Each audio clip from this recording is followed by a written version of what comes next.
Hey everybody, let's go ahead and talk about randomness in Unity. So over the past couple of weeks, an hour here, an hour there, I built this system for creating random characters in the galactic line. There's a lot of characters.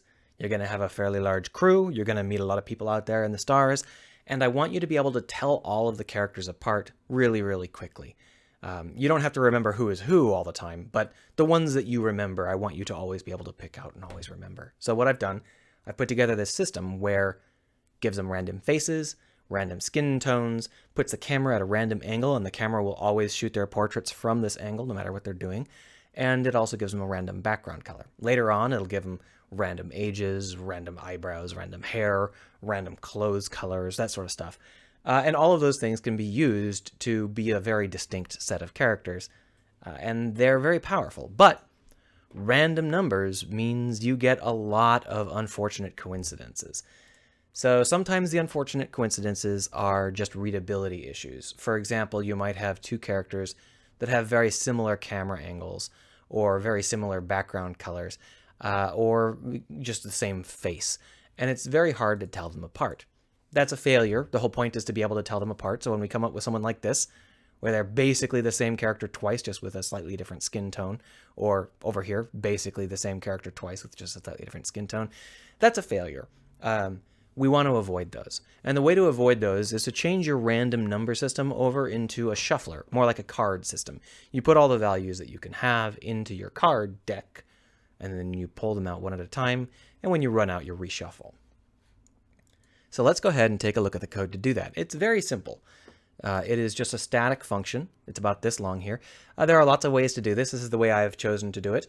Now, one of the things to notice is I am using tags, and when I want a random skin color, I send it a specific tag, skin.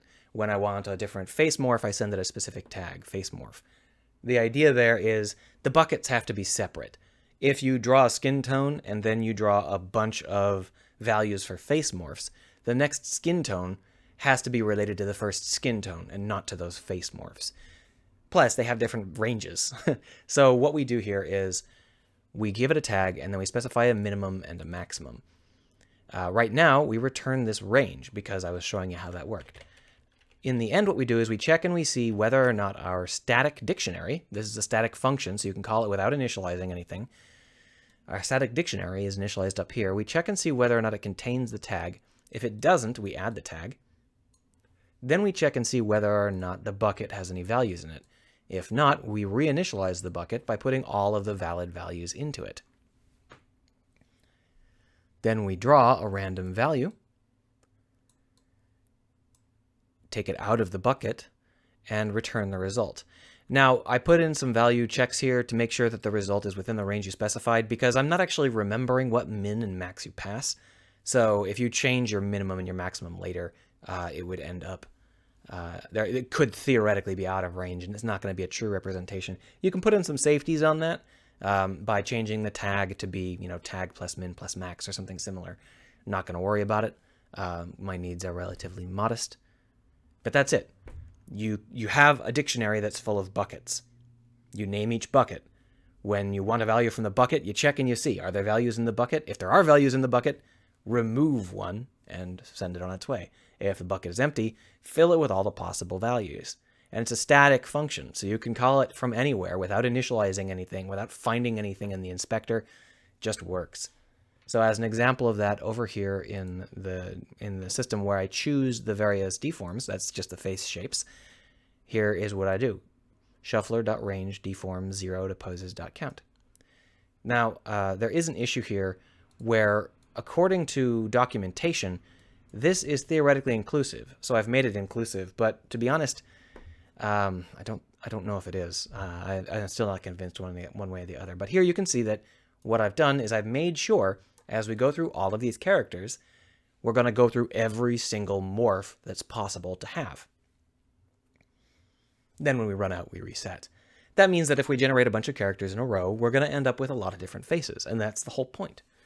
Over here in our skin color, what we do is, in order to pick a random color, we have a texture that has a swath of colors from very light to very dark.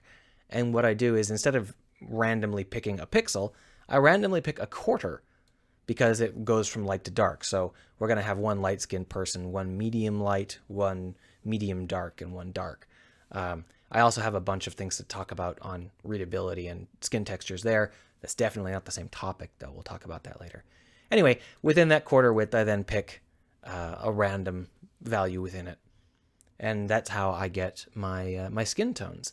So let's see how that works. I hit play.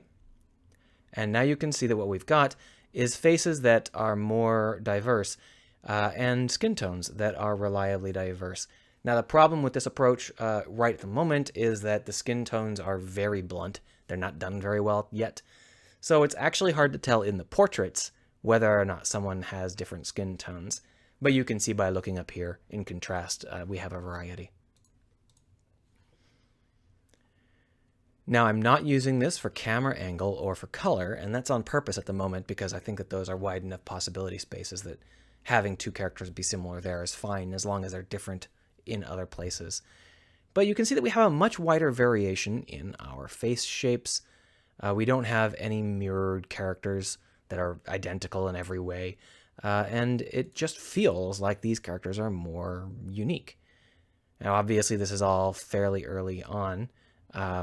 There are lots of face shapes that are probably going to get replaced, but you can see that if you had this crew, you could immediately remember, you know, which one of these people is Anna, which one of these people is E something. You'll never accidentally get your characters confused or forget who is who. It'll be pretty easy to remember.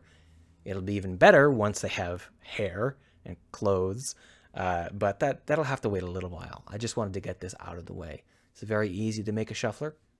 Feel free to do so. Here it is, again, just with a zoom in. It's a very, very short class. It's super easy, and it doesn't require any added libraries or anything. So feel free to do it yourself. If you need to change this over to use floats, I recommend that you do what I did with skin tone. You break it up into quarters or something similar. But yeah, hope this was valuable to someone.